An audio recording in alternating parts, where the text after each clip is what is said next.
লড়াই করা যখন আমাদের রক্তে, তখন রক্ত দিয়ে জীবন দিয়ে আমরা আমাদের ভাষার দাবি আদায় করে নিয়েছি। প্রত্যেকটা দেশের মধ্যে যদি আমরা বাংলা হাউস চালু করতে পারি, বিশ্ববাসীকে আমরা জানান দিতে পারবো বাংলাদেশের মানুষের আশা, বাংলাদেশের মানুষের মনন কেন আমাদের ভাই বোনেরা ভাষার দাবিতে শহীদ হয়েছিল। 47 থেকে 52, 71 থেকে 24 একই সূত্রে গাথা। বাংলাদেশে অনেক ভাষা বর্তমানে হারিয়ে যাচ্ছে। আমরা সরকারকে আহ্বান জানাবো, বাংলাদেশের মাটিতে যতগুলো ভাষা রয়েছে সকল জাতিগোষ্ঠী এবং ভাষাগুলোকে সংরক্ষণ করার জন্য, তাদের অধিকার দেওয়ার জন্য, তাদের শিক্ষা ব্যবস্থা চালু করার জন্য এবং 52 সালে সেই তমুদ্দুন মজলিস থেকে আমাদের যে কালচারাল একটি ফাইট শুরু হয়েছে সেটারই 24-এর মধ্যে আরো উজ্জ্বল হয়েছে। দক্ষিণ এশিয়াতে আমাদের যেমন অতীশ দীপঙ্কর রয়েছে, আলাউল রয়েছে, এই ধরনের অসংখ্য গুণী ব্যক্তিবর্গকে নিয়ে বিশ্ব মঞ্চে সরকারকে দাবি জানাচ্ছে আজকের এই প্ল্যাটফর্ম থেকে, আজকের এই 21শে ফেব্রুয়ারির প্রহর থেকে বাংলাদেশের যতগুলো দূতাবাস মিশন রয়েছে সব জায়গাতে বাংলা হাউস কৃষ্টি কালচার চালু করার জন্য।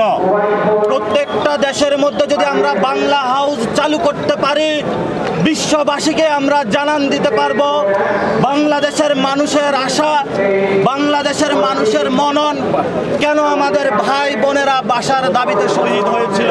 আমরা আমাদের জায়গা থেকে মনে করি সেই 1952 সাল যখন আমাদের পূর্বসূরীরা রাজপথে ভাষার দাবিতে নেমেছিল, তাদেরকেও বাধা দেওয়া হয়েছিল, প্রতিরোধ করা হয়েছিল, 144 ধারা জারি করা হয়েছিল। কিন্তু যৌক্তিক দাবিতে লড়াই করা যখন আমাদের রক্তে, তখন রক্ত দিয়ে জীবন দিয়ে আমরা আমাদের ভাষার দাবি আদায় করে নিয়েছি। একইভাবে 2024 সালে বাংলাদেশের ছাত্র জনতা যখন রাজপথে নেমেছে, তখন আবারও আমাদের বাধা দেওয়া হয়েছে, আমাদেরকে প্রতিরোধ করার চেষ্টা করা হয়েছে। কিন্তু যৌক্তিক দাবিতে আমাদের গর্বিত উত্তরসূরিদের মতো আমরা আবারও রক্ত দিয়েছি, জীবন দিয়েছি। আমরা স্বৈরাচারকে বাংলাদেশ থেকে উৎখাত করেছি। খুনি হাসিনা দেশ ছেড়ে পালিয়েছে, আমরা আমাদের যৌক্তিক দাবি আদায় করে নিয়েছি। আমরা বিশ্বাস করি 47 থেকে 52, 71 থেকে 24 একই সূত্রে গাথা।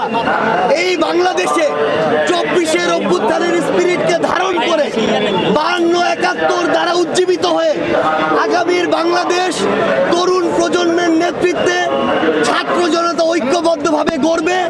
এটাই হচ্ছে আজকে আমাদের শপথ। 21শে ফেব্রুয়ারি ভাষার মাস।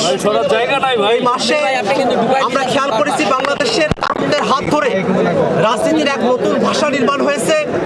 ফেসিবাদ মুক্ত বাংলাদেশের স্বার্থের পক্ষের এক রাজনীতি নির্মাণের ভাষা যখন তৈরি হয়েছে, তখন আমরা সারা দেশের মানুষের কাছে আহ্বান জানাবো 52, 71, 47 কিংবা 24 প্রত্যেকটা আন্দোলন, প্রত্যেকটা সংগ্রামের যে আকাঙ্ক্ষা, সেই আকাঙ্ক্ষার বাংলাদেশ বিনির্মাণে আমরা সকলে কাঁধে কাঁধ মিলে কাজ করে যাব।